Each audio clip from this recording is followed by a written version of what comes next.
Shalom teman-teman semua, selamat berjumpa di Kones Channel. Di channel ini Anda akan mendengarkan, bahkan menyaksikan di video-video yang kami akan sajikan, video-video yang terbaik yang akan mengubah hidup Anda dan juga paradigma Anda. Selamat menyaksikan.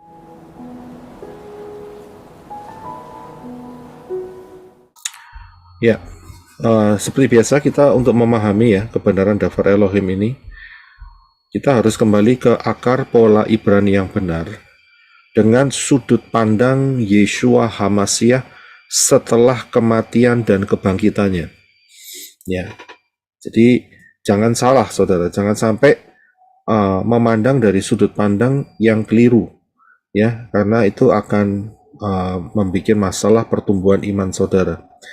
Jadi kita harus tahu akar pola Ibrani yang benar serta sudut pandang setelah kematian dan kebangkitan Yeshua, ya. Jadi ini sangat-sangat penting untuk diperhatikan. Jadi tidak rancu saudara untuk melihat kebenaran Dafar Elohim ini, tidak membingungkan, ya, dan akan menjadi berkat buat kita semua. Dan kita ingat bahwa di dalam akar pola Ibrani yang benar, maka kita akan mendapatkan kekayaan yang luar biasa, sedangkan di luar akar pola Ibrani yang benar itu miskin dan acak-acakan, ya, pengertiannya, dan sangat membingungkan. Karena itu saya tetap memilih di dalam posisi pola akar Ibrani yang benar dengan sudut pandang yang benar, yaitu setelah kematian dan kebangkitan Yeshua HaMashiach. Nah, kita juga wajib ingat bahwa Dafar Elohim, firman Elohim yang ada di tangan saudara itu dan di tangan saya, yaitu Tanak dan Brit Kadasa, atau yang sering di luar sana disebut sebagai perjanjian lama dan perjanjian baru, itu lengkap, ya, lengkap. Jadi apalagi sudah menjelang untuk masuk di dalam rapture, rahasia-rahasia ini terbuka dengan luar biasa dan tidak ada yang tidak lengkap. Jadi semuanya lengkap dari sejak penciptaan Shamayim, sorga, sampai nantinya di Yerusalem dan bumi yang baru.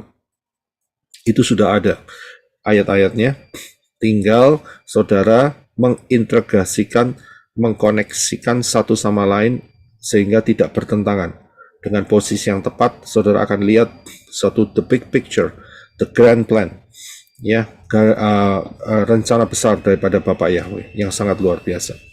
Ya, jadi ini akan memberkati hidup saudara. Saudara harus paham baik-baik akan hal ini, dan ini merupakan satu fondasi yang tak tergoyahkan, ya, yang akan membuat saudara penuh dengan minyak dan pelita saudara tetap menyala. Saudara menjadi 5 gadis yang bijaksana yang akan menyongsong kedatangan Yeshua HaMashiach di dalam proses rapture, bukan Armageddon, ya.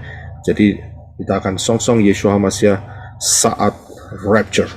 Ini penting sekali, ya. Baik, kita akan masuk. Jadi seperti yang saya beritahukan dalam minggu yang lalu, bahwa kita akan masuk di dalam satu seri maraton yang panjang. Dan saya sudah mulai dari 2 session, yaitu mengenai time travel, session pertama dan session kedua. Saudara kalau belum dengar, saudara kembali untuk lihat ya, time travel session pertama, session kedua, dan kita akan teruskan time travel ini dengan menggunakan 7 fase navigasi Dafar Elohim. Ini panjang sekali saudara, ya, tetapi saya harus kasih tahu bahwa inilah fondasi yang solid. Dan saat saudara memahami akan hal ini, tidak mudah saudara akan dijatuhkan. Ya, tidak mudah, karena sangat solid sekali. Kecuali kalau saudara memang kepingin jatuh, saya nggak bisa ngomong apa-apa, ya. Tapi seharusnya dengan pengenalan akan Dafar Elohim yang sangat solid ini, saudara tidak akan jatuh.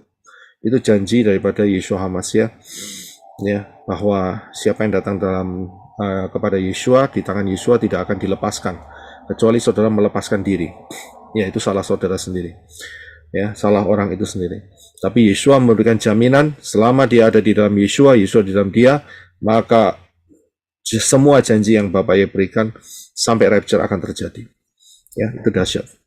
Nah, jadi sebelum untuk masuk di dalam sesi yang betul-betul panjang ini, seperti yang saya sudah beritahukan minggu yang lalu, maka saya harus memberikan pengajaran ini terlebih dahulu, karena pengajaran ini nanti akan banyak dipakai ya di dalam sesi-sesi berikutnya, di dalam sesi time travel ini ya, ke depannya ini, untuk membahas kejadian-kejadian dari sejak kejadian sampai terus ya sampai kitab Wahyu.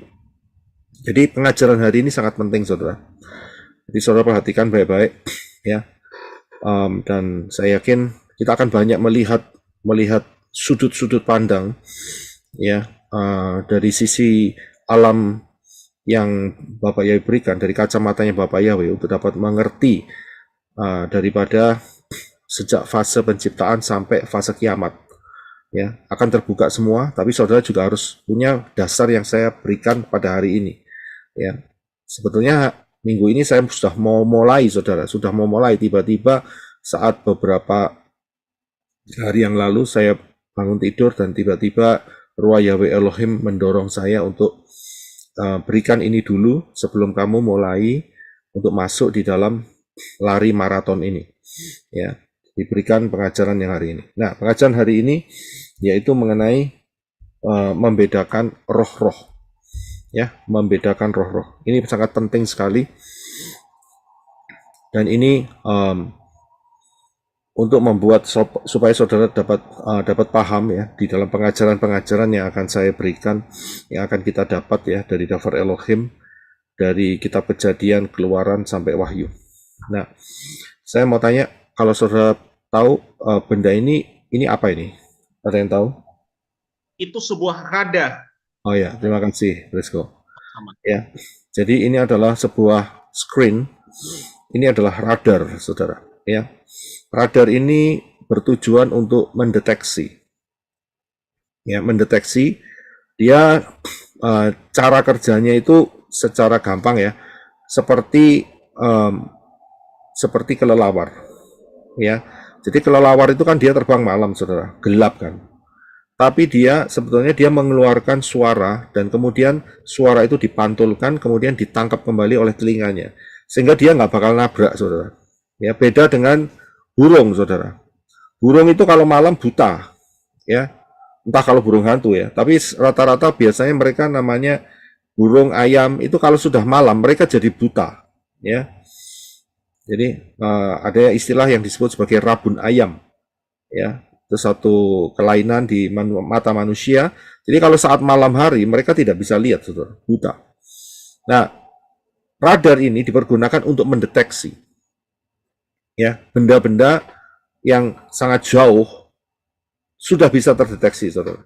Dan ini dipakai pada malam hari, pada siang hari ya. Karena saking jauhnya tidak kelihatan sama mata, tapi dengan menggunakan radar orang bisa mendeteksi. Oh, di sini ada pesawat terbang. Oh, di sini ada peluru kendali. Oh, ini ada senjata nuklir yang ditembakkan. Ya, contohnya seperti itu.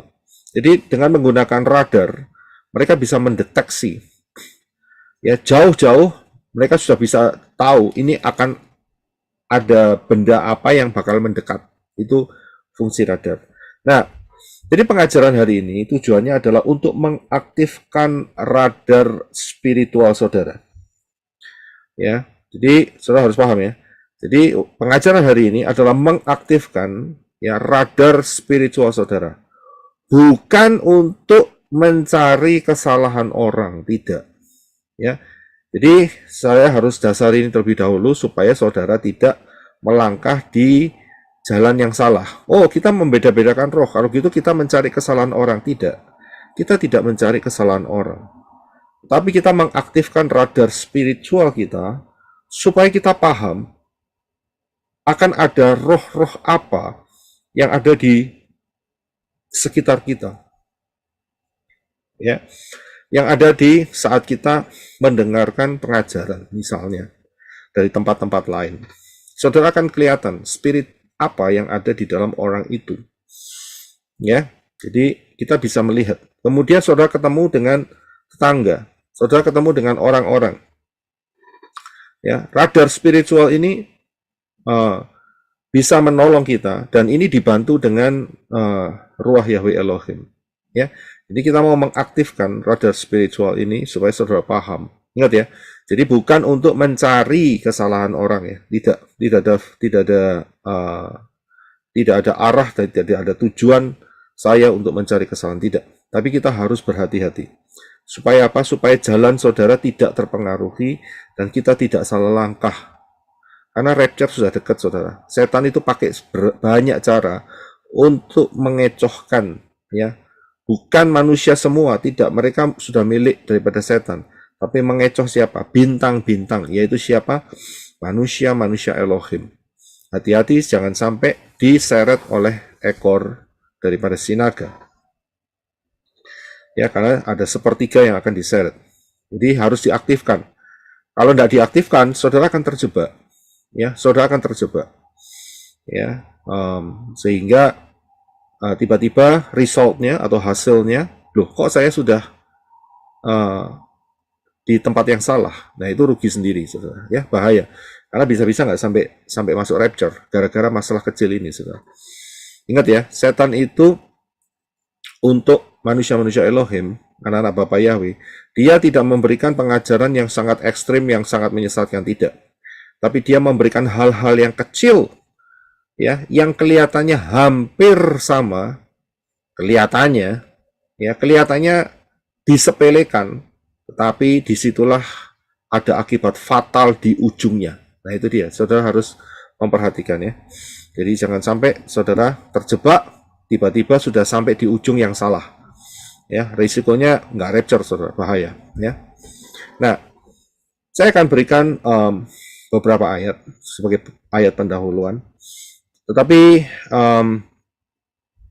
saya akan buka di Lukas 9 dulu dari terjemahan LAI ayat 51 sampai 56. Ya, saya buka ya. Lukas 9 ayat 51 sampai 56 LAI. Tolong Brother Henok baca, jangan diganti apapun. Baca apa adanya yang di depan screen. Terima kasih Brother Henok. Lukas 9 ayat 51. Ketika hampir genap waktunya, Yesus diangkat ke sorga. Ia mengarahkan pandangannya untuk pergi ke Yerusalem. 52. Dan ia mengirim beberapa utusan mendahului dia. Mereka itu pergi lalu masuk ke suatu desa orang Samaria untuk mempersiapkan segala sesuatu baginya. 53. Tetapi orang-orang Samaria itu tidak mau menerima dia karena perjalanannya menuju Yerusalem. 54. Ketika dua muridnya, yaitu Yakobus dan Yohanes, melihat hal itu, mereka berkata, Tuhan, apakah engkau mau supaya kami menyuruh api turun dari langit untuk membinasakan mereka? 55. Akan tetapi ia berpaling dan menegur mereka. 56. Lalu mereka pergi ke desa yang lain. Ya, terima kasih. Dulu kita sebelum punya ILT3 atau terjemahan-terjemahan yang lain, ya, rata-rata semua terjemahan dikuasai oleh LAI dan tidak jauh bahasanya dari konsep yang seperti saudara baca ini, yaitu Lukas 9 ayat 51 sampai 56. Ya, jadi seperti ada terjemahan BIS, bahasa Indonesia sehari-hari. Kemudian ada lagi terjemahan lama. Terus ada banyak, saudara. Tapi konsepnya hampir sama semua karena penciptanya satu, saudara, LAI. Nah, sejak ada ILT, itu terjadi perubahan. Ya, terjadi perubahan. Dan LAI begitu disandingkan dengan ILT, terjadi banyak hal yang tidak sama. Ya.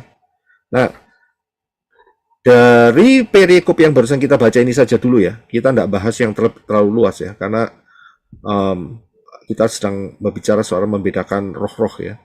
Jadi di dalam Lukas 9 ayat 51-56, itu kalau kita lihat dari ILT3 dengan IMB, Indonesian Modern Bible, King James Version, New King James Version, Restore Name King James Version, American Standard, Derby, Tyndale, Rogers, Coverdale, and Cranmer, ya, ini memiliki satu penjelasan yang sama, ya, penjelasannya sama.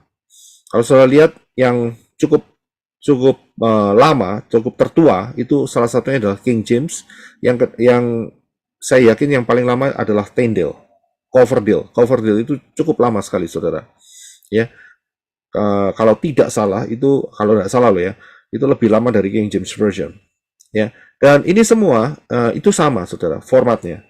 Saya akan tunjukkan kepada saudara dengan melalui ILT3. Ya, coba Brother Henok bisa baca yang saya tunjukkan ini di ILT3-nya. Terima kasih. Lukas 9 ayat 51. Dan terjadilah ketika hari-hari kenaikannya digenapi dan dia memantapkan pandangannya untuk pergi ke Yerusalem. 52. Lalu dia mengirim utusan mendahuluinya, dan setelah berangkat mereka masuk ke sebuah desa orang Samaria untuk mengadakan persiapan bagi dia. 53. Namun mereka tidak menerima dia karena pandangan wajahnya mengarah ke Yerusalem. 54. Dan ketika melihat itu, murid-muridnya, Yakobus dan Yohanes berkata, Tuhan, apakah engkau menghendaki kami menyuruh api turun dari langit dan membinasakan mereka seperti Elia juga melakukannya? 55. Namun sambil berpaling dia menegur mereka dan berkata, kamu tidak memahami dari roh semacam apa kamu berasal.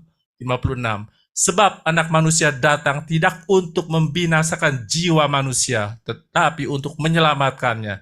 Dan mereka berangkat ke desa yang lain. Ya, terima kasih. Saudara, kita lihat ya, hal-hal yang berbeda. Saudara perhatikan yang saya kasih warna merah. Ayat 51 ILT3 dikatakan bahwa dan terjadilah ketika hari-hari kenaikannya digenapi dan dia memantapkan pandangnya untuk ke Yerusalem. Kalau saudara lihat di terjemahan ILT3, IMB, King James Version, American Standard, Darby, Tyndale's, ya, tidak ada kata Yeshua. Ya, memang itu diganti menjadi kata dia, yang dia dimaksudkan itu adalah Yeshua. Di dalam hal ini kalau saudara lihat di atas itu LAI, saudara ya, yang Lukas 9, 51, 56, yang di atas ada tulisan Yesus diangkat ke sorga. Itu mereka langsung merefer kepada nama, ya, tetapi sebetulnya tidak ada, hanya sebagai kata petunjuk saja, dia. Ya, dan kemudian yang kedua adalah satu kalimat, yaitu hari-hari kenaikannya.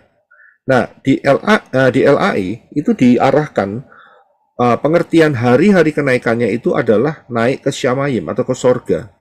Tapi sebetulnya kalau kita lihat dari perikop Lukas 9:51-56 ini, Yeshua ini sedang jalan ke Yerusalem untuk apa? Untuk mati, dibunuh di sana. Dan bagaimana cara matinya? Cara matinya dinaikkan, yaitu ditinggikan. Di mana? Di kayu salib. Kan lebih tinggi kan? Saudara tahu kan? Ya kan? Saat Yeshua disalibkan dan kemudian dinaikkan. Seperti apa? Seperti peristiwa Nehustan. Tahu ya, Nehustan ya, yaitu ular tembaga yang ditinggikan oleh Moshe. Nah, jadi di sini kalau baca LAI, wah bisa tersesat, saudara. Lawang ini belum mati kok, belum bangkit kok, sudah tahu-tahu mau diangkat ke sorga. Jadi ada kekeliruan pemikiran di dalam hal ini, di dalam LAI.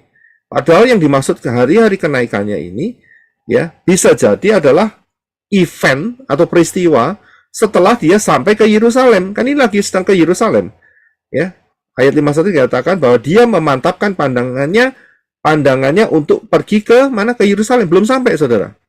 Dan saat di Yerusalem, maka dia akan disalibkan, Yeshua. Ya kan? Jadi dalam hal ini LAI terlalu jauh begitu ya. Dan ini bisa merancukan pikiran. Ya, saudara bisa lihat ya. Ini ada spirit apa? Spirit kekeliruan di sini, saudara. Ya, ini yang pertama ya. Yang kedua, saudara lihat di ayat 55 dan 56. Ya. Ayat 55 dan 56. Kalau saudara lihat di LAI, nggak ada kalimat itu. Saudara lihat ya, ayat yang ke-55 LAI yang atas ya, yang atas. Dikatakan akan tetapi ia berpaling dan menegur mereka. Titik, selesai. Jadi bisa lihat, nggak ada lagi kemudian ayat 56 Dilanjutkan, lalu mereka pergi ke desa lain, titik. Nggak ada lagi kalimatnya. Tetapi kalau saudara lihat di ILT 3, IMB, King James Version, American Standard, Darby, and Tyndale, saudara akan menemukan ada kalimat yang dihilangkan oleh LAI. Kalimat ini kalimat apa?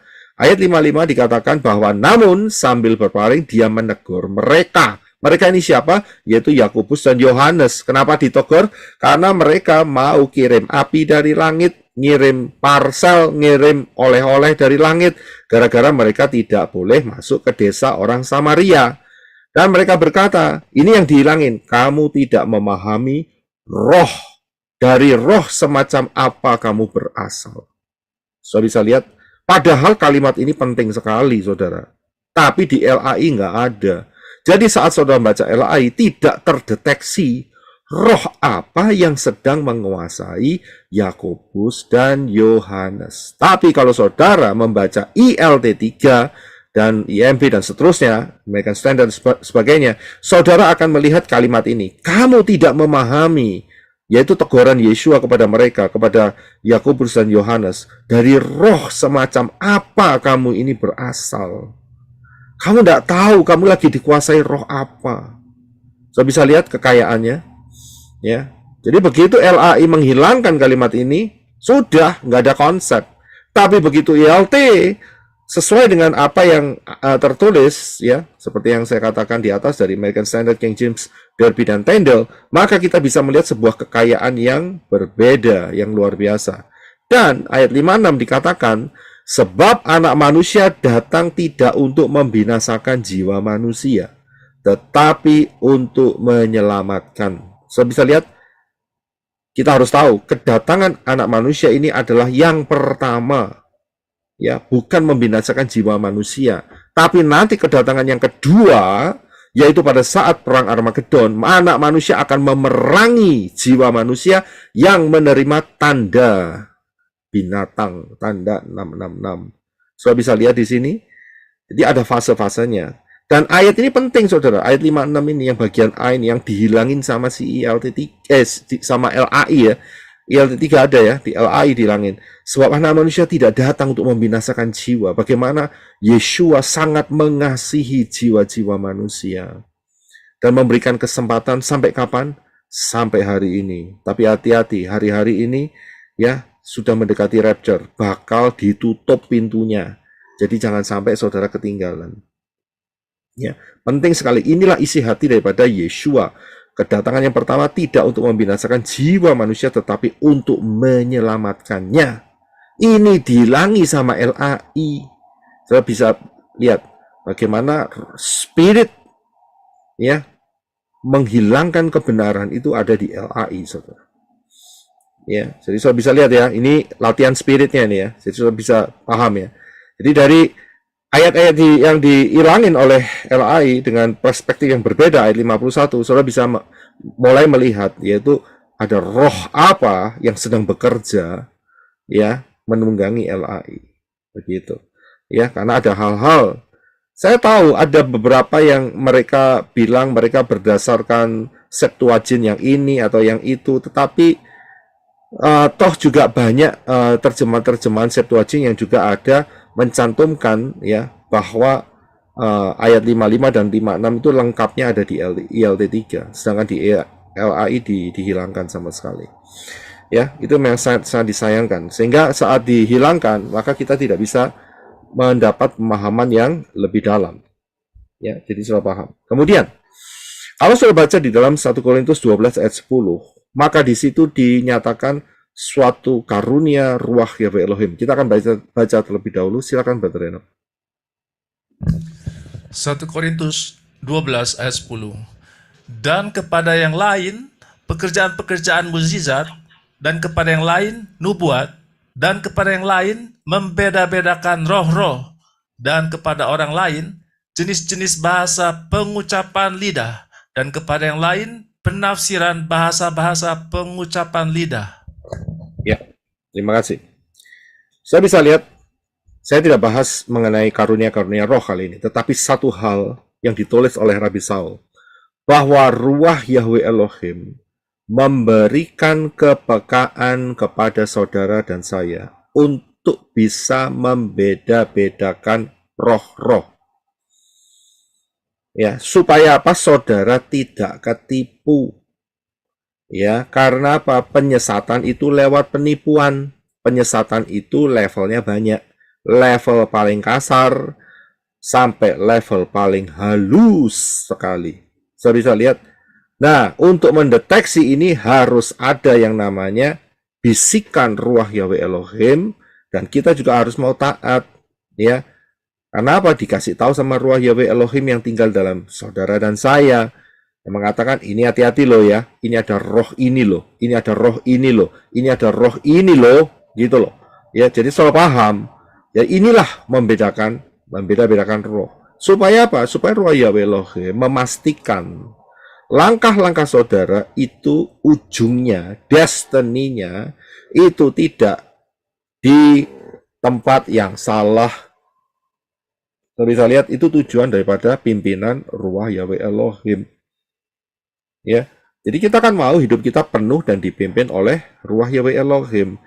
Ya, bukan cuma penuh, tapi kita mau dipimpin, dikasih tahu, dipimpin tuh dikasih tahu, ini loh, ada roh ini loh dalam situasi ini ada roh ini loh di dalam pengertian ini ada roh ini loh ya di dalam pengajaran ini. Ya, jadi saudara bisa membeda-bedakan. Ini ada roh, sehingga saudara hati-hati, nggak asal percaya, nggak asal dimakan ya tanpa mengetahui apa isi makanan itu. Lah kalau racun bagaimana? Ya 3M, 4M. Ya kan? Itu dia. Jadi saudara dan saya diperlengkapi dengan sense ya, dengan sesuatu yang sensitif daripada ruah Yahweh Elohim, yaitu untuk membeda-bedakan roh. Saya mau berikan saudara lebih dalam, yaitu mengenai prinsip yang sama. Apa prinsip yang sama? Yang pertama adalah kita baca di dalam 1 Korintus 6 ayat 17 dan 19. Silakan Brother Reno. 1 Korintus 6 ayat 17. Tetapi orang yang bersatu dengan Tuhan atau kurios sama dengan Yahweh menjadi satu roh dengan Dia. 19. Tidak tahukah kamu bahwa tubuhmu adalah rumah Roh Kudus, yaitu Roh Kudus yang ada di dalam kamu, yang kamu peroleh dari Elohim, dan bahwa kamu bukanlah milik kamu sendiri. Ya, terima kasih. Saya bisa lihat ya, ini 1 Korintus ini yang kita tahu sekarang sudah diterjemahkan di dalam kitab Yunani. Ya, Septuagint, ya, sebenarnya kitab Yunani ya, memang kitab Yunani, dan kita tahu bahwa mereka menggunakan kata kurios, ya, itu diterjemahkan dalam bahasa Indonesia adalah Tuhan, tapi kurios itu sebetulnya adalah Yahweh, ya. Tetapi orang yang bersatu dengan Yahweh, ya, kurios ya, dengan Yahweh, menjadi satu roh dengan Yahweh. Saya bisa lihat. Saudara membuka hidup saudara untuk Bapak Yahweh tinggal dalam hidup saudara. Saudara menjadi satu roh dengan Dia. Seperti yang selalu kita ucapkan saat kita makan tubuh Yeshua dan minum darahnya, ya kan? Itu kita menjadi satu. Kita di dalam Yeshua, Yeshua di dalam kita. Itu kita menjadi satu roh di dalam Yeshua. Yeshua adalah Bapak Yahweh sendiri, ya kan? Kan kita sudah belajar kan mulut ajaib, ya kan? Mulutnya Yahweh, ya kan? Jadi kan kita paham bahwa kita ada di dalam Yahweh, Yahweh dalam kita. Jadi kita satu kesatuan dengan rohnya Bapak Yahweh. Dan itu memungkinkan karena kita sudah menerima darah Yeshua. Dan darah Yeshua menyucikan kita dari segala dosa. Ya, ingat ya, yang disucikan itu kita, bukan dosanya. Kita harus paham ya, menyucikan manusia dari dosa, bukan menyucikan dosa ya. Jadi darah Yeshua itu menyucikan saudara dan saya. Dosanya di gimanain saudara? Transfer. Ya, jadi ya, terima kasih. Ya, jadi dosanya ditransfer, kitanya yang disucikan dengan darah Yeshua.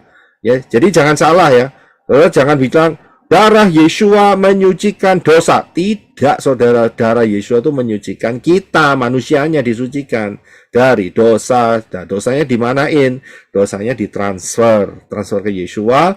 ya ditanggung sementara, kemudian Yesua transfer ke setan, nah gitu ya kan, ke malaikat-malaikat yang jatuh. Itu prinsipnya. Saudara sudah tahu ya, sudah paham sekali. Nah, kemudian ini satu prinsip. Kenapa? Di mana satu kesatuan antara saudara dan ruah Yahweh Elohim, rohnya Bapa Yahweh sendiri. Dan dikatakan ayat 19 bahwa tubuhmu adalah rumah Roh Kudus. Saudara bisa lihat, ya, tubuh saudara loh ini. Dia tidak ngomong roh saudara loh, tubuh saudara. Ya, tubuh kita ini adalah rumahnya ruah Yahweh Elohim, Roh Kudus. Ya, jadi karena itu ya kita memelihara tubuh ini dengan baik, ya, jangan dirusak, ya, jangan dikasihin hal-hal yang merugikan, ya, harus dijaga supaya apa? Tidak terserang sakit, ya, tidak terjadi kerusakan-kerusakan, begitu ya. Ya memang kerusakan pasti ada karena begitu usianya bertambah ya pasti terjadi penurunan kekuatan, ya kan. Tetapi tidak dengan cara sengaja merusak. Ingat ya, jadi tubuh kita adalah rumah Roh Kudus. Tubuhmu adalah rumah Roh Kudus, ya, bukannya rumah rokok kudus. Saudara ngerti maksudnya ya? Jadi bedanya ya. Jadi jangan jadikan rumah tubuh saudara sebagai tempat di mana rokok kudus bersinggah bermalam menghancurkan paru-paru saudara, menghancurkan kesehatan saudara. Itu berarti merusak rumahnya ruah Yahweh Elohim, ya. Jadi stop, ya, anak-anak Bapa Yahweh, manusia-manusia Elohim, ya, tidak boleh terikat dengan rokok. Jelas, ya. Jadi saudara paham prinsip dasar ini. Nah, prinsip yang sama itu juga dipakai oleh setan, saudara.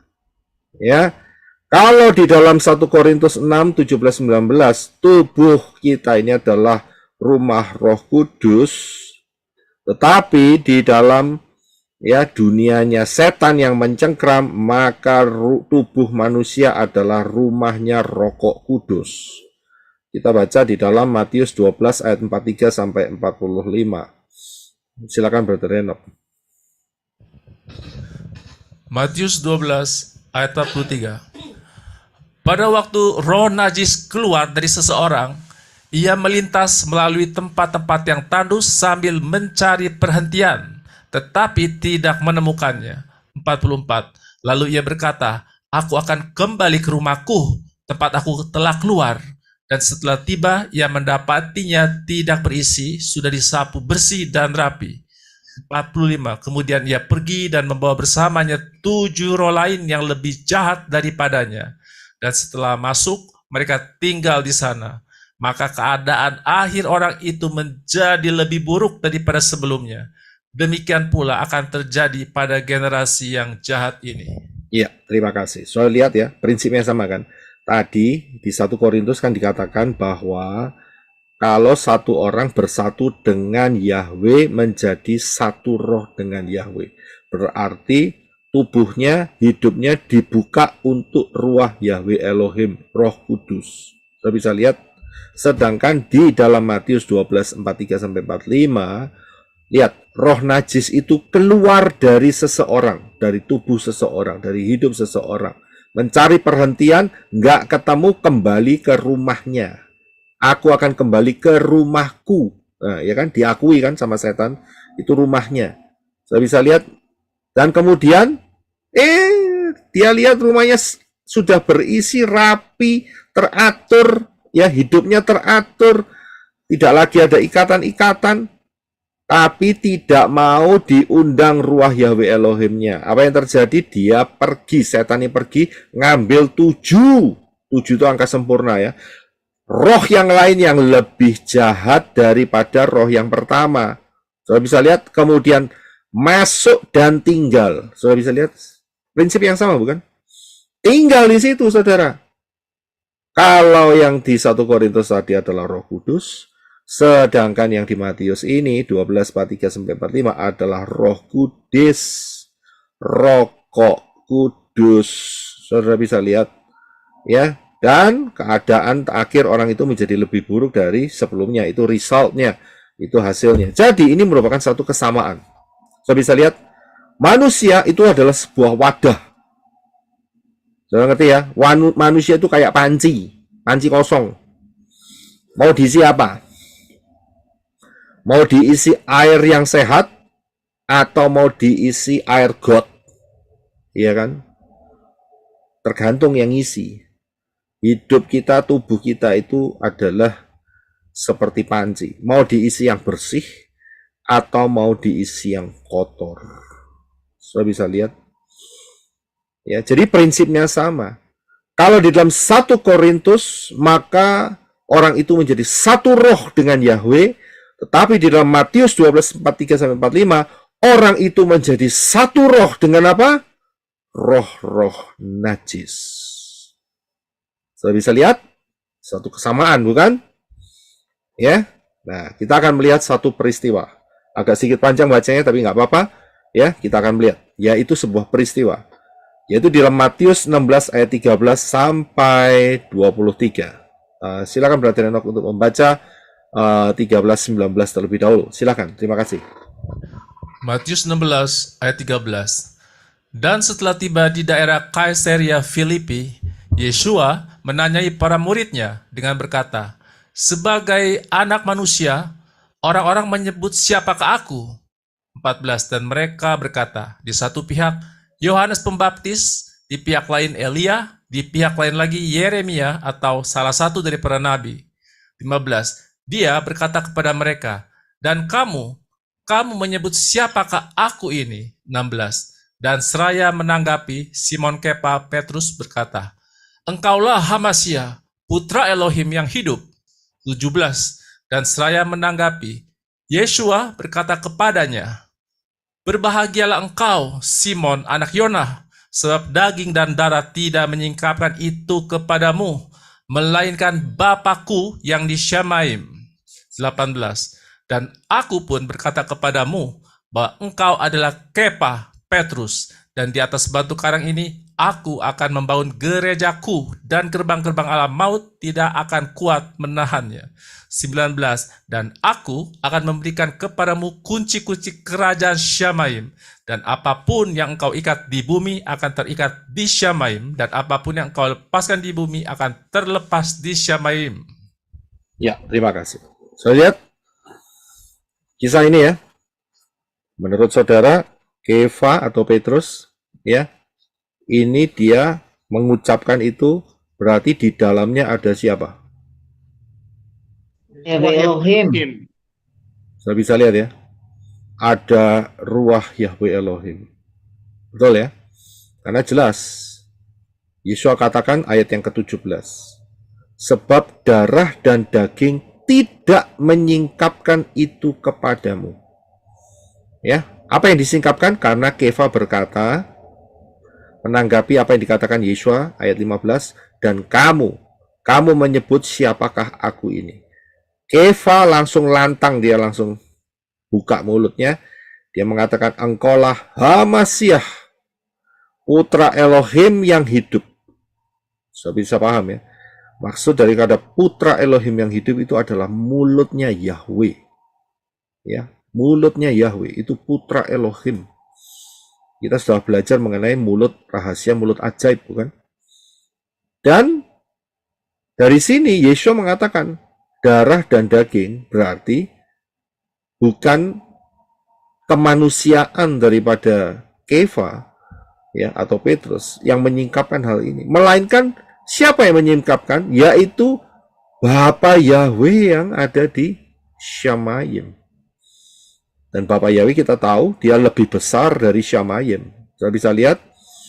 Jadi dialah yang menyingkapkan hal ini kepada Kefa saat itu melalui rohnya. Jadi saat itu Kefa ada ruah Yahweh Elohim yang menyatakan sehingga dia bisa berkata-kata, engkaulah Hamasyah, putra Elohim yang hidup. Wah, bangga enggak? Yeshua ngomong kayak gitu. Senang enggak artinya Kefa? Kira-kira menurut saudara gimana? Senang enggak? Itu bukan Senang, tawil. senang. Senang. sekali. Ya, senang saudara. Wih, dia bisa menjawab dengan sebuah ketepatan ya yang tidak bisa dijawab bukan tidak bisa jawab ya. Maksudnya yang lain kalah cepat jawab begitu saudara. Ya kan? Ya langsung nomor satu yang jawab. Engkaulah Hamasiah, putra Elohim yang hidup. Wih, dan jawabnya benar. Yesus ngomong, benar kamu. Tapi itu bukan dari darah dan dagingmu, tapi dari ruah Yahweh Elohim. Wah, bangga kan ya? Ya, dia bisa istilahnya itu naik daun gitu ya. Padahal daun tidak bisa dinaiki, ya. Jadi dia merasa di atas angin, saudara. Dibanding dengan ke-11 murid yang lainnya, dia bisa jawab dengan kecepatan dan ketepatan. Nah, ternyata kisah ini tidak berhenti sampai di sini, saudara. Kisah ini berlanjut, saudara, yaitu ayat 20 sampai 23. Silakan Brother Renok untuk baca. Matius 16 ayat 20. Kemudian dia memberi perintah kepada muridnya agar mereka tidak mengatakan kepada siapapun bahwa dia adalah Yeshua sang Mesias. 21. Sejak saat itu, Yeshua mulai menunjukkan kepada muridnya bahwa seharusnya lah dia pergi ke Yerusalem dan menderita banyak hal dari para tua-tua dan imam-imam kepala dan para ahli kitab, dan dibunuh dan dibangkitkan pada hari ketiga. 22. Namun sambil menarik dia, Kepa, Petrus mulai menegur kepadanya dengan berkata, "Ada rahmat atasmu ya Tuhan, hal itu sekali-kali tidak akan terjadi atasmu." 23. Namun seraya berpaling, dia berkata kepada Kepa, Petrus, "Penyalah dariku, hai Satan, engkau adalah sandungan bagiku, karena engkau tidak memikirkan perkara-perkara Elohim, melainkan perkara-perkara manusia." Ya, terima kasih. Kefa atau Petrus yang merasa hatinya sudah berbunga-bunga karena Yeshua bilang kamu mendapatkan revelation, pewahyuan, dan di dalammu ada ruah Yahweh Elohim yang menyatakan sehingga engkau bisa berbicara bahwa siapakah aku? Kau jawab dengan ketepatan dan kecepatan, ya, engkaulah Hamasiah itu, yaitu putra Elohim. Dia berbunga-bunga, saudara.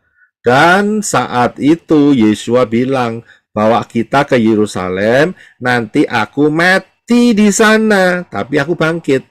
Nah, Kefa tidak dengar soal kata bangkitnya ini, dia tidak paham. Tapi dia tahu kata mati dibunuh. Sehingga Kefa langsung ya mengucapkan kalimat seperti seolah-olah dia penuh daripada ruah Yahweh Elohim. Ada rahmat atasmu ya Tuhan.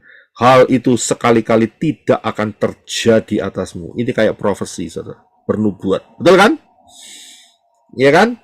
Si Kepa yang merasa hatinya berbunga-bunga, dia mengatakan seperti itu. Dia pikir dia dapat pujian yang kedua oleh Yeshua. Tapi apa yang terjadi? Apa yang dikatakan Yeshua? Yeshua berkata kepada Kepa, "Setan kamu, pergi engkau. Kamu hanya batu sandungan bagiku." Ya, engkau setan, tidak memikirkan perkara-perkara Elohim, hanya mikir perkara-perkara manusia. Kaget nggak dia? Jelas dia kaget dikatai setan. Nah, pertanyaannya begini dari peristiwa ini. Kefa ini sebetulnya di dalamnya ini ruah Yahweh Elohim atau setan, saudara? Menurut saudara gimana? Roh setan, roh kudis. Oh, yang Kalau menurut saudara gimana ini?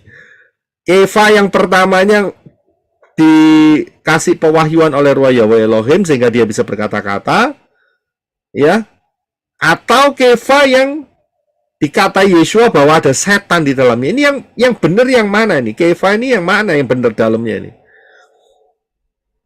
Yang mana yang benar? saat roh kudisnya keluar, roh najisnya yang masuk, Pak Roy. Ya, terima kasih. Jadi dua-duanya benar. Ya, dua-duanya benar. Tapi di waktu yang berbeda. Saudara bisa lihat ini pergerakannya. Ya, mengapa Kefa bisa seperti itu? Saya yakin salah satunya adalah Kefa belum penuh dengan ruah Yahweh Elohim, karena ruah Yahweh Elohim belum dicurahkan. Saudara bisa lihat. Tapi itu pun untuk orang-orang yang sudah penuh dengan ruah Yahweh Elohim tetap harus hati-hati, jangan sampai diterobos setan. Saudara bisa lihat, jadi hidup manusia itu kayak panci. Mau diisi apa? Ya, mau diisi air yang sehat, yang menyejukkan, yang menyembuhkan, yang menyehatkan, atau diisi air got, ya, air apa itu namanya? Kalau Surabaya sih ngomong air got, saya nggak tahu di Jakarta. Ya, Comberan, Pak. Comberan, Pak. air comberan, air selokan yang penuh bakteri, virus, ya, penuh penyakit, ya. Mana yang harus menguasai panci saudara, begitu loh. Kita bisa lihat ini Kefa loh. Yeshua sudah tahu di depannya itu Kefa, tapi dia tidak panggil, "Hai Kefa, engkau hanya batu sandungan bagiku," kan enggak ngomong gitu kan. Tapi dia ngomong di depan Kefa, dan ini di depan banyak orang. Dalam arti murid-murid ya, bukan banyak orang secara umum ya. Ini karena mereka lagi sedang sendirian dalam perjalanan ke Yerusalem. Dikatakan dia ngomong sama Kefa dan didengar oleh Matius. Ini yang nulis Matius, saudara. Ya kan? Si pemungut cukai itu dulunya. "Setan kamu," gitu loh. "Nyah dari aku." Wih, gimana saudara? Ya, mungkin kalau hari ini bisa dikategorikan sebagai apa itu namanya, apa itu namanya, pencemaran nama baik, bisa nggak? Bisa. Bisa. Terima kasih Pak Erwin. Pencemaran nama baik, nama Kepa batu karang diganti setan, iya kan? Ini Yeshua loh yang bilang, "Setan kamu." Nah, kita mau lihat lebih dalam ya.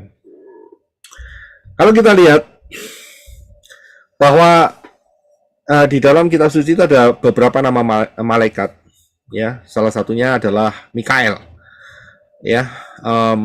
Bisa baca sebentar, Henok, nanti kita bisa lihat ya. Ada kata Mikael di situ ya. Yuda 1 ayat 9. Namun demikian Mikael, penghulu malaikat, ketika bertengkar karena berselisih dengan si jahat mengenai mayat Moshe, dia tidak berani menimpakan penghakiman berupa hujatan. Sebaliknya dia berkata, "Kiranya Yahweh menghadik engkau." Ya, terima kasih. Saya bisa lihat nama Mikael itu ada maknanya, ada artinya. Dari dua kata yaitu Mika dan El. Ya. Dan memiliki arti, memiliki makna yaitu siapakah yang seperti El. El itu siapa? Elohim Yahweh. Siapakah yang seperti Elohim Yahweh? Itu daripada Mikael. Orang yang pronounce atau mengucapkan dalam bahasa Inggris biasanya ngomongnya Michael. Salah. Sebenarnya yang betul adalah Mikael. Ya, itu. Jadi malaikat-malaikat itu punya nama, saudara ya. Tapi memang nggak banyak yang diketahui oleh manusia. Tapi nanti kita akan lihat ya, spirit-spirit itu punya kategori-kategori, saudara. Ya, nanti kita lihat. Jadi kita tahu ya, soal Mikael itu artinya adalah siapa yang seperti Elohim. Wah, luar biasa nggak namanya? Ya, namanya itu kayak Elohim, saudara. Elohim Yahweh. Siapakah yang seperti Elohim? Kemudian kita tahu malaikat yang namanya Gabriel. Ya, silakan dibaca Lukas 1:19, silakan Brother Enoch. Terima kasih. Lukas 1 ayat 19.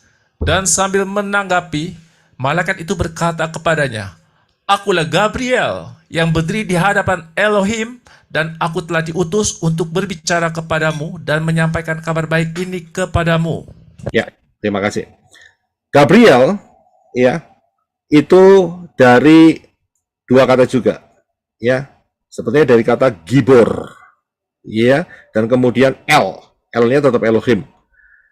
Dan ini adalah maknanya yaitu serdadunya atau prajuritnya Elohim Yahweh. Jadi malaikat-malaikat itu punya fungsi ya di dalam cara tugas yang diberikan oleh Bapa Yahweh. Dan itu terrepresentasi dari namanya. Ya, dari namanya. Nah, sebetulnya di kehidupan kita, Dafar Elohim itu sudah kasih tahu, ya, roh-roh apa yang ada. Tapi kita tidak bisa tahu namanya seperti yang kita bisa lihat Gabriel, Mikael, ya seperti itu, Rafael mungkin kalau ada ya. Nah, tapi ya ada spirit-spirit yang disebutkan yang identik dengan nama seseorang. Nah, kalau saudara perhatikan ya, setiap kali tiap minggu kita mengadakan deklarasi, maka disebutkan banyak spirit ini kan, ya kan? Nah, ini jadi saudara bisa paham dari pemahaman yang saya sampaikan hari ini. Kita akan lihat ya, di dalam 2 Timotius 3 ayat 7 sampai 9. Silakan dibaca terlebih dahulu. Terima kasih. 2 Timotius 3 ayat 7 sampai 9. Yang selalu belajar tetapi tidak pernah sanggup untuk sampai pada pengenalan penuh akan kebenaran.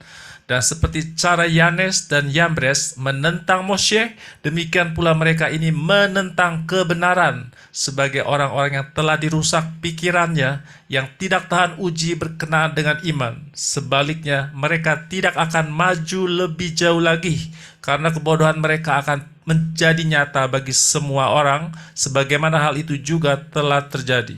Ya, terima kasih. Saya bisa lihat, Rabi Saul, di dalam Timotius, suratnya kepada Timotius, dia mengungkapkan ya bahwa ada orang-orang yang menentang kebenaran. Orang-orang yang dirusak pikirannya dan tidak tahan uji imannya. Sudah bisa lihat? Ya. Dan Rabi Saul saat itu menggunakan dua nama, yaitu Yanes dan Yambres. Ya. Dan ini diperkirakan inilah orang-orang yang menentang Moshe, yaitu adalah ahli-ahli nujum daripada Firaun. Ya, ini yang sangat dipercayai. Karena memang tidak tertulis dalam tanah, tapi nama ini muncul, saudara. Nah, Rabi Saul di dalam mengungkapkan ini roh penentang kebenaran, roh yang pikirannya rusak, ini dan roh yang tidak tahan uji akan iman, ini adalah roh daripada Yanes dan Yambres. Saudara bisa lihat ya. Inilah roh Yanes dan roh Yambres. Secara manusianya ya, itu adalah tokoh, maksud saya bukan tokoh kitab suci, tetapi tokoh yang ada, yang betul-betul ada, yang saat itu berhadapan dengan Moshe. Yaitu pada saat Moshe berhadapan dengan Firaun, ya, karena mereka berdua diperkirakan adalah ahli-ahli nujum, ya, magician atau dukun-dukun, ya itu tepatnya ya, seperti bahasa Indonesianya ya, daripada Firaun saat itu, ya. Cara daripada Rabi Saul yaitu dengan memberikan deteksi roh macam apa, yaitu roh yang menentang kebenaran, roh yang rusak pikirannya, roh yang tidak tahan uji, itu adalah roh Yanes dan Yambres. Itulah jenis roh yang menguasai orang itu. Kemudian, saya perhatikan, di dalam Wahyu 2 ayat 14 juga dikatakan roh atau pengajaran Bileam. Kita bisa lihat spirit Bileam, roh Bileam. Kita baca ya, yaitu dalam Wahyu 2 ayat 14. Silakan Brother. Wahyu 2:14. Namun aku mempunyai beberapa hal terhadap engkau, bahwa di situ engkau memiliki mereka yang memegang pengajaran Bileam, yang mengajarkan kepada Balak untuk memasang sandungan di hadapan anak cucu Israel, agar memakan yang dikurbankan kepada berhala dan melakukan percabulan. Ya, terima kasih. Kalau sudah lihat, Bileam ini tidak mengutuki Israel karena dicegah oleh malaikat Bapa Yahweh. Sehingga kalau sudah lihat di Tanak itu si Raja Balak marah-marah. Akan tetapi kalau kita lihat secara keseluruhan, maka si Bileam ini memberikan anjuran. Dan anjurannya itu manjur, saudara. Kenapa? Cara yang dibenci Bapa Yahweh adalah kalau Israel itu membuka celah dirinya sendiri untuk kutuk itu turun tanpa harus dikutuki. Itu caranya. Dia mendeteksi si Bileam ini, ya, cara bisa mendatangkan kutuk. Karena kalau dia langsung mengutuki Israel saat diperintahkan oleh Balak, maka dia kehilangan kepalanya saat itu. Saat itu langsung dibantai oleh malaikat Bapa Yahweh yang menghunuskan pedangnya. Dia takut, tapi dia licik. Saudara bisa lihat. Nah, peristiwa ini dia takut kok bisa tahu ya. Kita tahu saat dia memarahin si keledainya, dan keledainya sampai protes sama dia, buka suara. Ya, dia pukul keledainya 3 kali, so keledainya langsung dia teriak, "Kenapa engkau pukul aku?" Ya kan, saking dia buta, bukan buta secara fisik, tetapi dia orang kepingin duit, ya, kepingin harta daripada si pemberian Balak. Maka dia ngomong, "Iya, kenapa kamu menjepit kakiku?" Gitu. Terus keledainya juga lihat, "Kamu nggak lihat ya di depan itu ya, ada malaikat Yahweh ya, yang sedang ada pedang terhunus ya. Aku ya, kalau keledai boleh melanjutkan ya, kalau boleh ya. Aku sendiri nggak mau kehilangan kepalaku loh, kok kamu mau kehilangan kepalamu?" Gitu loh maksudnya. Ya kan? Nah, baru disitulah si Bileam tuh terkejut melihat malaikat Yahweh dengan pedang yang terhunus. Karena itu Bileam tidak menjatuhkan kutuk atas Israel, tetapi dia memberikan informasi. Nah, ini dia, memberikan informasi jahat, ya, yaitu apa? Mengajarkan kepada Balak memasang jebakan. Nah, ini dia. Saudara tahu ya ceritanya ya, saudara bisa baca. Sehingga apa? Sehingga orang Israel dimarahi Bapa Yahweh. Kutuk tulahnya jatuh saat itu gara-gara berjinah dengan orang-orangnya Balak, ya. Jadi kita bisa lihat, dan sebetulnya kalau bicara soal Bileam diukur dari waktunya Wahyu, kitab Wahyu, ini sudah ada waktu sekitar kalau tidak salah sekitar 1500 tahun ya. Ya, 1500 tahun sebelum kitab Wahyu, antara 1500 sampai 1700 tahun. Tetapi penulis Wahyu, yaitu Yohanan, dia mengatakan ada pengajaran Bileam, dan inilah roh Bileam. Ya, pengajaran, lewat pengajaran. Ya, pengajaran Bileam, spirit Bileam itu menerobos gereja di dalam Wahyu pasal 2 ayat 14. Jadi saya bisa lihat ya. Jadi kita bisa lihat ada roh apa di dalam orang ini, begitu, ya. Dan kemudian saya akan berikan beberapa contoh. Roh Nikolaus, ya, saudara bisa baca di Wahyu 2, Wahyu 3, ada 2 kali dikatakan Nikolaus, dan ini sebetulnya adalah iman yang gaduh-gaduh, ya. Percaya Bapa Yahweh dalam Yeshua Mashiach, sudah dibaptis dalam baptisan yang benar dalam nama Yahweh, nama Yeshua Mashiach, tapi ya Natalan, begitu, tapi ya Chinese New Year, iya kan, Cungkok Sinien, kemudian Paskahan, ya, tidak mau keluar dari komunitas yang menyembah Arab Yunani. Nah, itu dia. Itu adalah spirit Nikolaus. Jadi saya bisa lihat ya, sudah ngerti ya tentang nama Yahweh, tentang nama Yeshua HaMashiach, ya, tidak lagi Trinitas, Ehad yang dia pegang, tapi ya gumbulannya, ya, pergi kemana? Ya, pergi ke gereja-gereja Arab Yunani. Nah, ini sudah kita bisa lihat roh apa yang menguasai orang itu. Kelihatan, yaitu roh Nikolaus. Imannya gaduh-gaduh.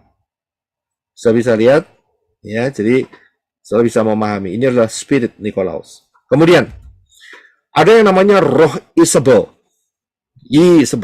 Ya. Wahyu 2 ayat 20 sampai 21. Silakan Brother Enoch.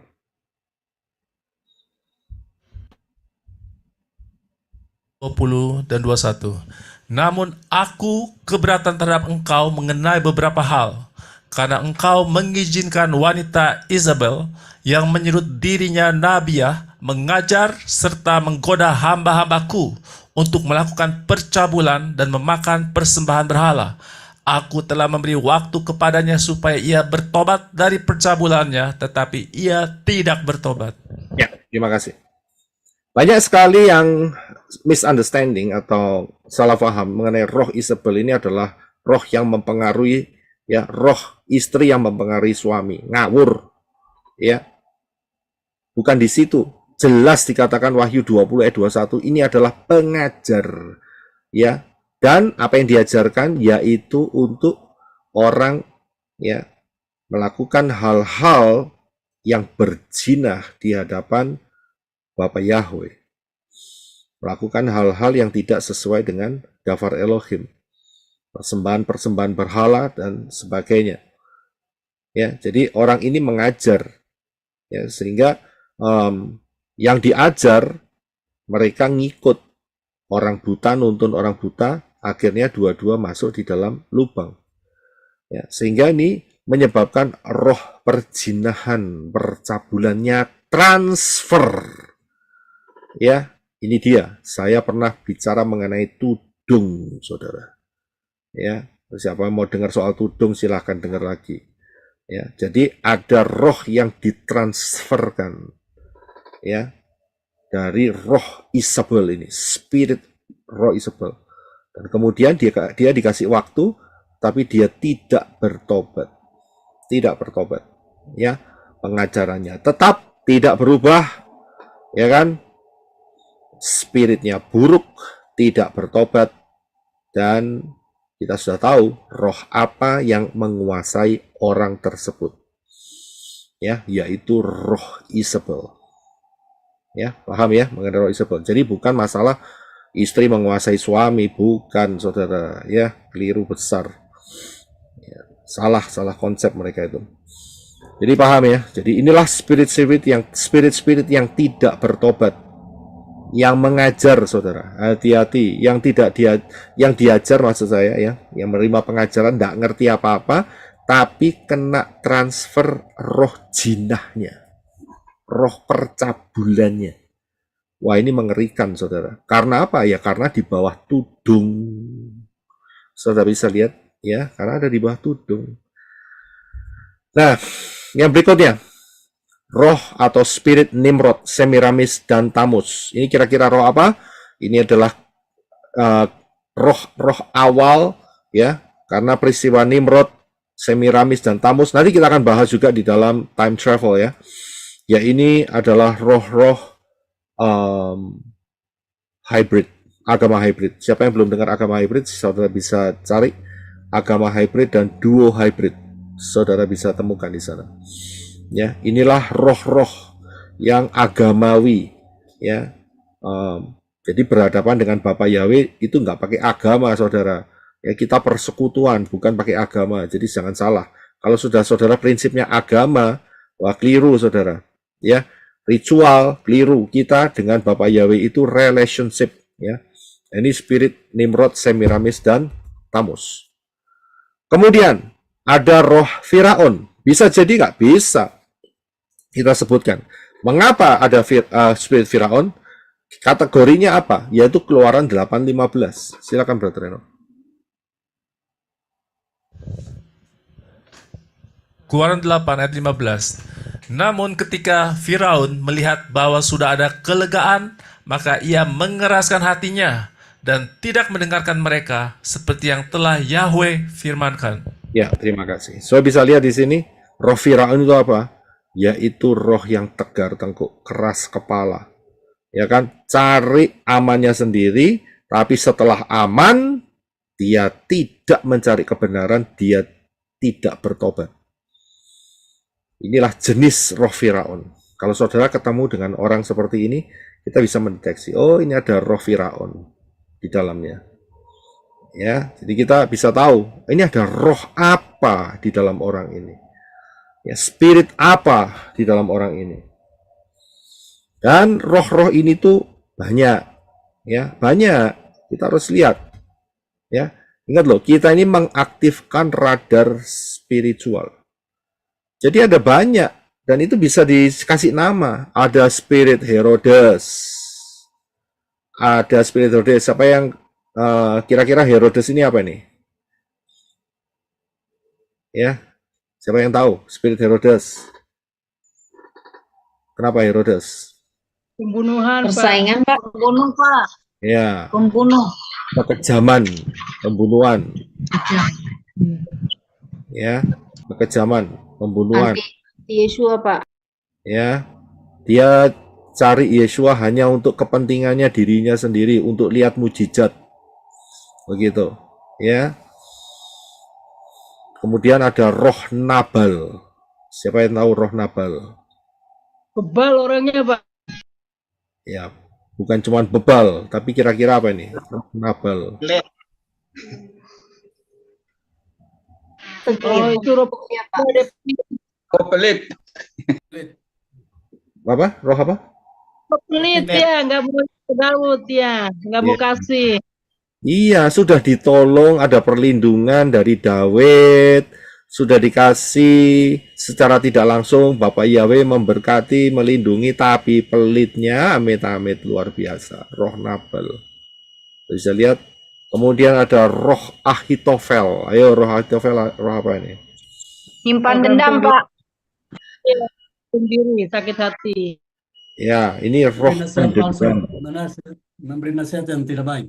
Iya, itu juga bisa. Jadi ada roh yang memberikan nasihat yang tidak baik, kemudian roh pendendam itu ada di sana. Ya, nanti kita melalui time travel kita akan lihat ini semua ya. Ada roh Demas, ada roh Yudas Iskariot, ada roh Kain, ada roh Lamek, ada roh Nabal. Oh, Nabal tak tulis 2 kali, sorry. Ada roh Belshazzar, ada roh Demas, ada roh Yonadab, ada roh Haman, ada roh Spirit Lot. Nggak bisa lihat? Ya, mungkin saudara bingung, ini kok ada roh Nasaret. Begini saudara, tadi di sini sore ya, berarti Indonesia pagi ya. Itu saya di tag sama Brisco. Brisco ngasih masukan mengenai kota-kota Nasaret. Kota Nasaret maksudnya. Dan Nasaret ini ternyata menurut Brisco dia sudah kunjungin 2 kali kalau nggak salah dia ngomong gitu. Yang dikatakan bahwa di Nasaret ini itu banyak orang Arab Israelnya, ya. Dan di situ kalau saudara tahu ya, kalau saudara buka Nasaret ini dulunya adalah juga termasuk kota yang tidak diperhitungkan karena satu kota yang komunitasnya itu buruk. Itu sejak zaman daripada Yesua. Saudara perhatikan saat Nathanael dikasih tahu oleh salah satu murid Yesua, lihat ada orang yang kita tahu bahwa dia ini adalah Mesias dan dia itu dari Nasaret. Dan saat itu Nathanael dia berkata, apakah ada yang keluar yang baik dari Nasaret? Berarti kota Nasaret itu buruk dari dulunya. Sudah buruk, tiba-tiba Yesua khotbah di sana, ditolak lagi, mau dilempar ke tebing. Dan saya tanya sama Brother Brisco, kan dia ke sana kan? Di sana banyak tebingnya, ya kan? Iya. Dan Brisco ngomong, iya, di situ banyak tebingnya. Betul apa yang dikatakan oleh Lukas bahwa Yesua mau dilempar di tebing, saudara. Ya, dan roh Nasaret ini adalah roh penolakan akan kebenaran. Saudara bisa lihat, Yesua saat itu menyatakan apa yang tertulis dalam kitab Yesaya, ya, bahwa hari itu digenapi, yaitu mengenai kedatangan Yesua yang pertama. Tapi itu ditolak. Yesua hampir dilemparkan ke tebing, tapi belum waktunya, jadi Yesua lewat begitu saja karena waktunya belum tiba. Ya, dan itu terus sampai hari ini, saudara. Saya bisa lihat sampai hari ini kota ini bukan jadi kota yang punya kekuatan iman yang bagus, tapi imannya buruk, penduduknya juga itu. Ini karena apa? Karena tudung, saudara. Saya bisa lihat tudungnya itu sudah dari 2000 tahun yang lalu loh, saudara. Hari ini munculnya kok ya sama, tambah parah. Ini loh tudung, akibatnya tudung. Ya. Dan kemudian ada roh Farisi dan Saduki. Nah, Farisi dan Saduki ini adalah roh yang Kita lihat ayatnya ya, yaitu di dalam Markus 12 ayat 13-14. Silakan Brother Enoch. Markus 12, 13 dan 14. Dan mereka mengutus kepadanya beberapa dari antara orang Farisi dan kaum Herodian agar mereka dapat menjebaknya dalam perkataan. Dan setelah datang mereka berkata kepadanya, Guru, kami mengetahui bahwa engkau seorang yang benar dan perihal siapapun tidak peduli bagimu, karena engkau tidak memandang muka orang. Sebaliknya engkau mengajarkan jalan Elohim atas dasar kebenaran. Apakah sah untuk membayar pajak kepada kaisar atau tidak? Ya. Ya, jadi mereka menggunakan jebakan. Jadi tujuannya itu hanya untuk menjebak, tidak belajar kebenaran. Yesua kan ngajar di situ, ya, di Bait Elohim. Yesua ngajar, tapi mereka juga mendengarkan saudara, ya kan? Masalahnya apa? Mereka mendengarkan tuh bukan untuk menyerap kebenaran supaya mereka berubah, enggak. Mereka cari-cari kesalahan. Kita bisa lihat ya ayatnya. Inilah roh Farisi dan Saduki. Ya, saya tidak bilang Farisi itu jahat semua, enggak loh. Karena Rabi Saul itu ya dari Farisi juga, saudara. Tapi kita tahu ya secara garis besar, maksud saya begitu. Ya, kita tidak bisa menyangkal bahwa Rabi Saul itu bukan Farisi, tidak mungkin mau dia ngomong sendiri kok dia Farisi. Ya, tapi secara garis besar apa yang terjadi pada saat Yesua mengajar, mereka tujuannya untuk apa? Untuk menjebak, saudara. Ya, mencari-cari kesalahan. Ya, inilah spirit-spirit yang kita bisa lihat. Kalau saudara cuma tak ceritain dari contoh-contoh kitab suci model seperti yang di atas ini, ya, spirit Lamek, Nabal, Belsyazar, Demas, Yonadab, Haman, ya, biasanya seringkali kita itu tidak aware, tidak aware itu ya, Tidak waspada. ya, tidak waspada.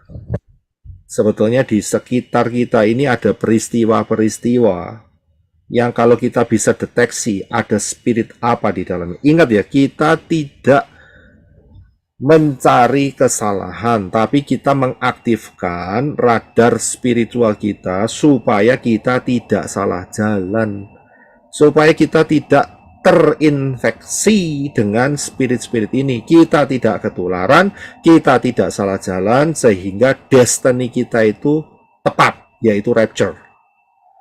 Sudah paham ya? Jadi kita harus ngerti, bukan mau cari-cari kesalahannya orang, ya tidak lah, buat apa. Tapi kita tidak mau sampai terjebak gara-gara salah pengajaran, gara-gara salah tudung, gara-gara salah pergaulan, gara-gara salah informasi. Saya bisa lihat, ya, informasi yang salah, pengajaran yang salah, ya, doa yang salah, itu berbahaya sekali, saudara. Ya, nah, saya harus kasih tahu mengenai peristiwa yang 2 minggu yang lalu yang terjadi di balik peristiwa daripada Ibu Giok. Ya, ada roh apa dan juga ada roh apa di balik pendiri grup doa WhatsApp TIY.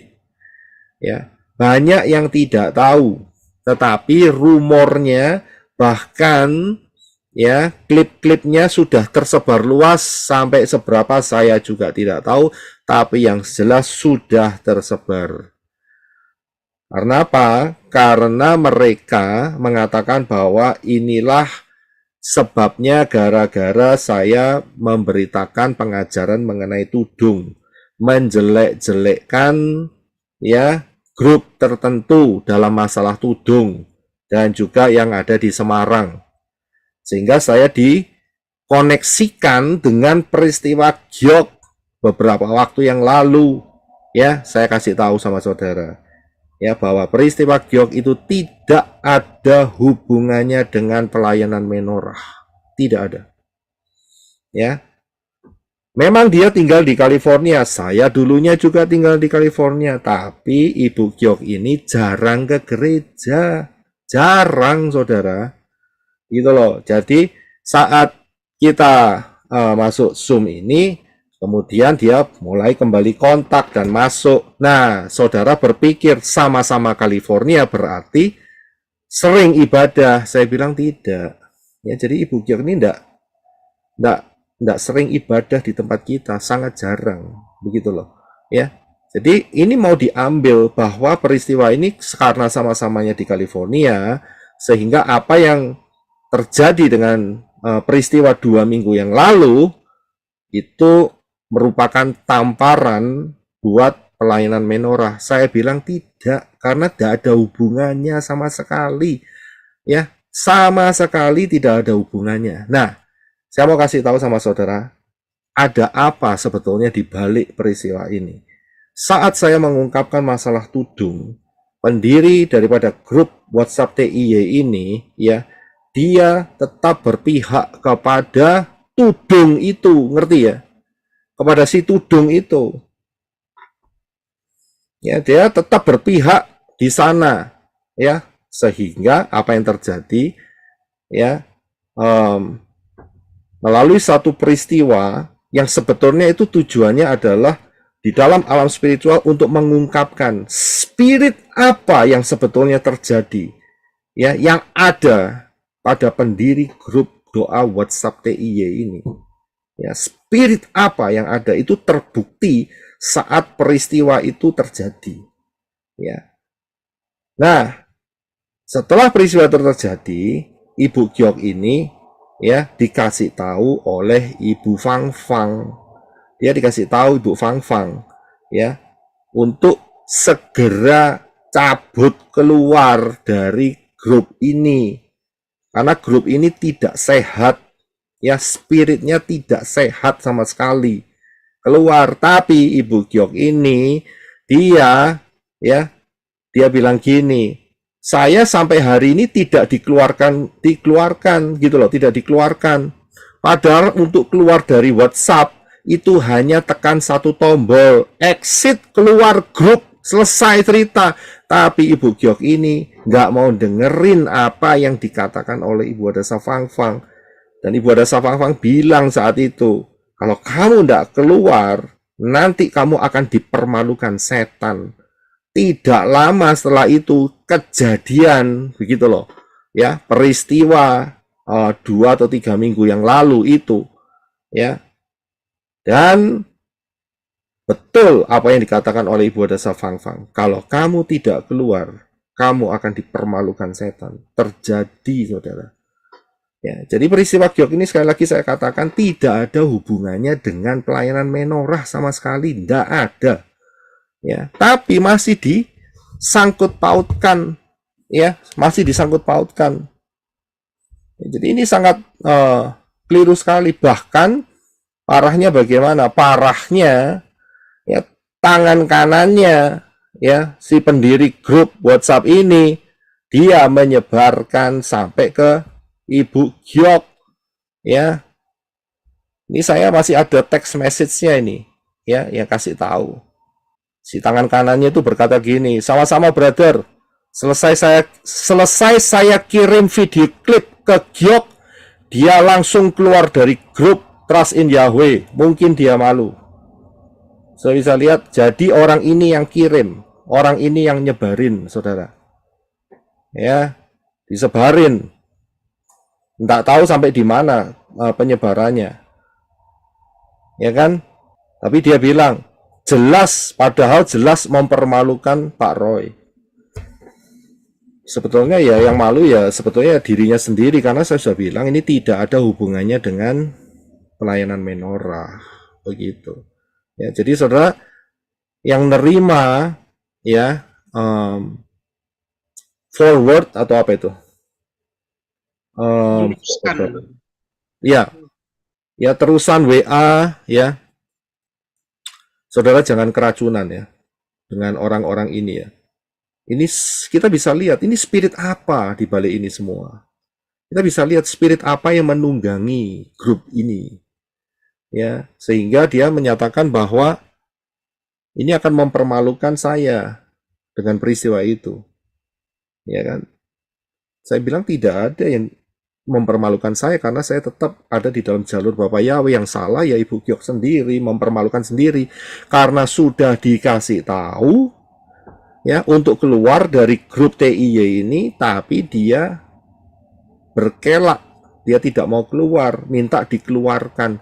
Padahal untuk keluar aja kan gampang, tinggal tekan satu tombol. Tapi dari sini kita bisa lihat lebih jelas ya apa isi daripada grup TIY ini, spiritnya apa, ya kan, menyebarkan apa, ya itu menyebarkan gambar-gambar kejahatan itu tadi. Kan ini mengerikan, ya, mengerikan sekali. Jadi saudara hati-hati yang di luar sana, ya, jangan sampai saudara termakan. Saya nggak tahu penyebarannya sampai di mana, tapi ingat, ya, saudara yang kalau sudah terima langsung dihapus saja. Ya, nggak ada untungnya sama sekali, ya. Tapi kita bisa mendeteksi, ya, roh-roh apa yang ada di grup daripada TIY ini. Karena apa? Ya normal, saya bilang. Karena apa? Ya normalnya karena apa? Karena dia ada di bawah tudung yang salah. Masih membela tudungnya itu. Ya akhirnya spirit-spirit yang ada di tudung itu ya transfer semua. Saya sudah bilang kan, ya, manifestasi roh-roh yang ditransfer itu bisa banyak loh. Hati-hati, ya. Jangan main-main di bawah satu tudung dan saudara tetap stay di situ, nyaman di situ. Ya, mungkin saudara sudah baptisan peneguhan tapi masih tetap ada di bawah tudung. Ya, saudara tanggung sendiri risikonya loh ya kalau sampai transfer roh ya. Saya nggak ikut-ikut loh. Walaupun saya yang membantu saudara di dalam baptisan peneguhan misalnya seperti itu, ya. Terus tiba-tiba saudara berkata, loh kok aku di ujung kok salah, nggak rapture? Ya salahmu sendiri yo, jangan nyalakan saya, tudungmu siapa, gitu loh. Ya kan, saudara paham ya? Jangan sampai saudara berada di posisi di mana saudara dapat spirit-spirit transfer yang buruk, saudara. Ya, itu mengerikan sekali, sangat-sangat mengerikan sekali. Ya, jadi saudara harus perhatikan baik-baik yang di luar sana karena saya nggak tahu dan saya tidak mau mengikuti pergerakan mereka. Ya, buat apa diikutin? Nggak perlu. Ya, yang penting kalau mereka bisa bertobat ya bagus. Kalau nggak bertobat ya terserah urusannya sendiri. Tapi buat saudara, ya ingat hati-hati loh. Masalah tudung ini berat. Karena apa? Karena ada roh-roh yang ditransferkan. Dan roh-roh yang ditransferkan bisa bermanifestasi di dalam bentuk-bentuk yang lain. Ya, jadi kalau saudara mendengar, wah ini sangat mencoreng pelayanan menorah, saya bilang tidak ada hubungannya dengan pelayanan menorah. Puji Bapak Yahweh atas anugerah Bapak Yahweh, pelayanan menorah tetap murni ya di hadapan Bapak Yahweh. Ya, kita tidak mau terkontaminasi dengan roh-roh yang seperti itu. Dan kita terus minta dipimpin Ruah Yahweh Elohim di dalam pengajaran-pengajaran yang sehat dan benar. Ya, sehingga kita semua masuk di dalam kategori 5 gadis yang bijaksana. Ya, lawang mau rapture. Ya. Hati-hati saudara, ya. Dari sinilah kita bisa melihat penggenapan daripada Matius 12 ayat 33. Silakan Brother Renat. Matius 12 ayat 33. Peliharalah setiap pohon yang baik, maka buahnya pun baik. Sebaliknya, pelihara pohon yang buruk, maka buahnya pun buruk. Sebab dari buahnya lah pohon itu dikenal. Iya, terima kasih. Saudara bisa lihat apa yang mereka lakukan. Mereka pikir mempermalukan pelayanan menorah, kita sudah tahu itulah buah perkataan mereka. Mereka menyebarkan hal-hal yang tidak senonoh, ya, itulah buah daripada hidup mereka. Kalau kita sudah tahu seperti itu, kita tahu jenis manusianya itu dari pohon yang apa dan dikuasai oleh roh apa. Saya bisa lihat, ya, saya bisa paham. Saya sudah melengkapi saudara dengan banyak pengertian mengenai roh-roh, jenis-jenis roh, ya. Dan kita bisa lihat kita harus hati-hati, saudara harus hati-hati, jangan sampai terjebak. Ya, jangan sampai terjebak. Oh, ini tetap grup Yahweh. Ya, meninggikan Yeshua HaMashiach, Ruah Yahweh Elohim. Tapi lihat dulu. Hati-hati, lihat buahnya dulu, lihat buah perkataannya dulu, lihat pengajarannya dulu. Ya, hati-hati jangan sampai racun yang masuk dalam hidup saudara. Dan terjadilah 4M. Mati, mate, mampus, dan modiar. Oke, Bapak Yahweh memberkati saudara sekalian.